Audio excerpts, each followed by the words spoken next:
வணக்கம். 26/12/2025 வெள்ளிக்கிழமை. இன்றைய சிம்ம ராசி பலன். சிம்ம ராசியில் பிறந்தவர்கள் சர்வ காரியமும் ஜெயமாக நினைத்து நிறைவேற, எண்ணங்கள் ஈரேற, சர்வமும் பொறுமை, நிதானம், பக்குவம், கவனத்தோடு செயல்பட வேண்டிய நாள் இன்றைய நாள். வீண் வாக்குவாதத்தால் தேவையற்ற மனக்குழப்பம், சங்கடங்கள் வந்து சேரும். அதனால் மிகவும் பொறுமை, நிதானம் அவசியம் வேண்டும். செய்யும் வேளையில் பணிவோடும் கவனத்தோடும் செயல்பட வேண்டும்.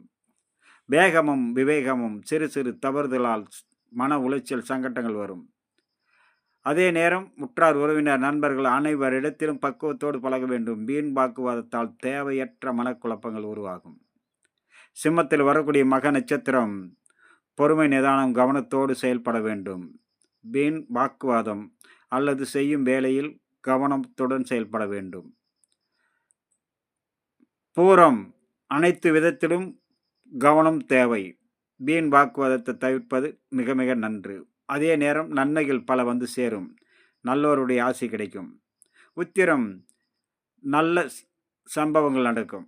அதே நேரம் தேவையற்ற மனக்குழப்பம், வீண் வாக்குவாதத்தால் தேவையற்ற சண்டை சச்சரவுகள் வர வாய்ப்பிருப்பதால் கவனத்தோடு பழக வேண்டும், பேச வேண்டும். அடுத்ததாக நம்ம காண இருப்பது கன்னிராசி பலன். கன்னிராசியில் பிறந்தவர்களுக்கு சர்வ காரிய ஜெயம், நினைத்து நிறைவேற, எண்ணங்கள் ஈடேறும். அதே நேரம் அனைவரிடத்திலும் பக்குவத்தோடு பேச வேண்டும், பழக வேண்டும். வீண் வாக்குவதை தவிர்க்க வேண்டும். வண்டி வாகனங்களில் பயணம் செய்யும்போது உயரமான தளங்கள், கரண்டு, நெருப்பு, கூர்மையான ஆயுதங்களில் பணிபுரிவோர் மிக மிக எச்சரிக்கையோடு இருக்க வேண்டிய நாளாக இன்றைய நாள் கன்னிராசி நண்பர்களுக்கு. கன்னிராசியில் வரக்கூடிய உத்திர நட்சத்திரம் அனைவரிடத்திலும் பக்குவத்தோடு பழக வேண்டும். அது சிறு குழந்தைகள் முதல் பெரியோர் வரை.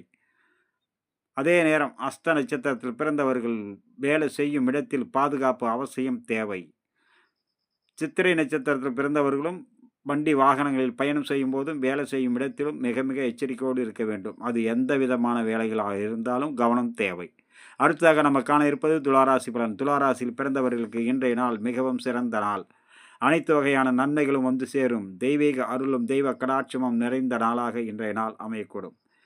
தெய்வீக வழிபாட்டினை மேற்கொள்ள முருகப்பெருமானை வழிபட சர்வ காரியம் ஜெயமாகும். உங்களுடைய மூதாதையர்கள், முன்னோர்களை வழிபட அனைத்து விதத்திலும் நன்மை வந்து சேரும். துளாராசியில் வரக்கூடிய சித்திரை நட்சத்திரம் பயணத்தின் போதும் வேலை செய்யும் இடத்திலும் கவனமுடன் செயல்பட வேண்டும். சுவாதி நினைத்து நிறைவேறும், எண்ணங்கள் ஈடேறக்கூடிய நாள். விசாகம் அனைத்து வகையான நன்மைகளும் வந்து சேரும். அது நேர சற்று பொறுமை, நிதானம் வேண்டும். வேகமும் விவேகமும் சிறு சிறு தொல்லைகளை கொடுக்கும். அதனால் கவனமுடன் செயல்பட வேண்டும். அடுத்ததாக நம்ம காண இருப்பது விருச்சகம். வணக்கம்.